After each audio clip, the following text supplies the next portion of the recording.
Do I go to the gym and vomit in a public place? Or do I stay at home and drop the bar and freaking cause an earthquake here for my neighbors? Those are the two options in my mind. I've got some sort of food poisoning thing going on with me right now. Last night I had a steak and cooked it in an air fryer and cooked it for a standard amount of time, but by the time I put it on the plate and cut it, it was basically rare, medium rare. Like, I don't mind eating medium rare, but this thing was like bloody inside. Put it back in, cooked it some more. The outside started getting freaking burnt. Started eating it again and I realized the inside was still not right. Anyway, downed it, it was fine, tasty as all hell, it was all beautiful. And then around 2 o'clock in the morning, I wake up with severe abdominal cramps, nausea. Haven't had any vomiting or diarrhea, so I guess it's not a crazy case. But all day, man, dizzy, cramps, abdominal cramps, nausea, and I'm thinking to myself, wouldn't this be ironic? On day 17, the day I'm going to break my streak record, I'm going to fail. Oh, Lord. I really had concerns about today. Left it later in the day thinking that I'm going to improve. As the day progressed, didn't really improve. The cramps were coming and going. I was dizzy, so dizzy and nausea was kind of the worst of it, and then the cramps were kind of intermittent. But then I started squatting, and the cramps were kind of like, you're engaging your core for the sake of the squat, but then there's cramping as well in your belly as well. So it's like, you're clenching two ways, Somehow I got 200 kilos, man. I don't know whether it was adrenaline, whether it was like pure fire from within. But the dizziness was bad after the 200. It was bad after the 180 and the 160 and then the 140. It was just dizzy the whole time. And I really thought, man, I might end up chucking midway up in the squat. Like, I don't know if you guys have seen it. Those powerlifters that are deadlifting and they're like, chundering over the freaking referee, like just vomit central. Onto the carpet, onto the bar in front of them. I literally had that image in my mind. I'm like, oh my God, what if this happens? When you're nauseated, the last thing you want to do is do a freaking Valsalva maneuver, right? Because the trap door is gonna freaking fly open. You're gonna empty your gastric contents. But I survived.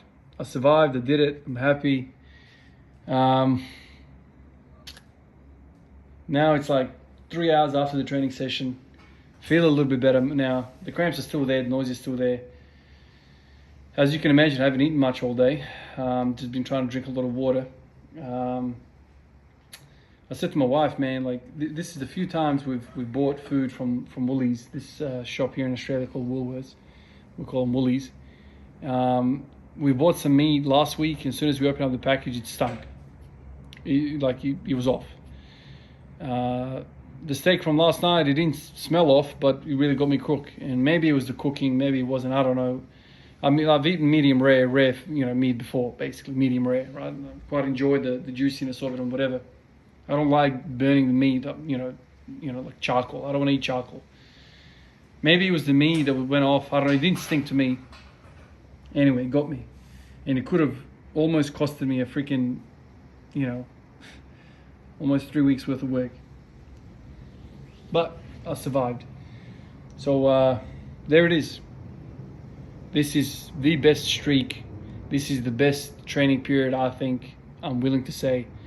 Not only have I felt strong every single day for 17 days, but I've also felt well. I've felt healthy, felt good. Hips are feeling mint. Hips are feeling incredible. I'm feeling healthy all throughout. Nothing is aching me, and I'm putting up 200 kilo squats every single day. That to me is the most impressive thing, because when I was in the midst of that last streak of 16 days, man, I was pin squatting every day. My lower back was absolutely lit. I was like feeling that even after the training sessions, during the training sessions. My hip was on and off. So it wasn't a nice experience. This time around, I literally feel like I could go for a long time. I don't want to jinx myself, but if something like this comes up, like, illness or something along those lines, then obviously I'm going to miss the day. But my annual leave is coming up to an end now, so I'm back to work in a day or so. So very, very nice use of my time, really positive. Every time I have annual leave, I always think to myself, okay, let's make this happen. Let's have a nice stretch of training. There's more routine in my life, sleep, food, all that stuff. So when I go through annual leave periods and I, still feel shit, even despite all the sleeping and the eating, that gets me frustrated. But right now I'm happy. Might not sound happy because I'm still kind of feeling crap right now with the nausea and the cramps, and I'm getting a cramp right now. Oh. Oof. Bloody cramps. It's like a knife going around the belly, just like a passing knife, straight through the guts. Oof. Anyway, today's was a success. I'm happy. Really good result despite all of that. No excuses. Put your best foot forward, give your best effort. Whatever happens, happens. You can go to sleep tonight thinking I've done my best. Appreciate all of you guys, and I'll catch you in the next one. Peace out.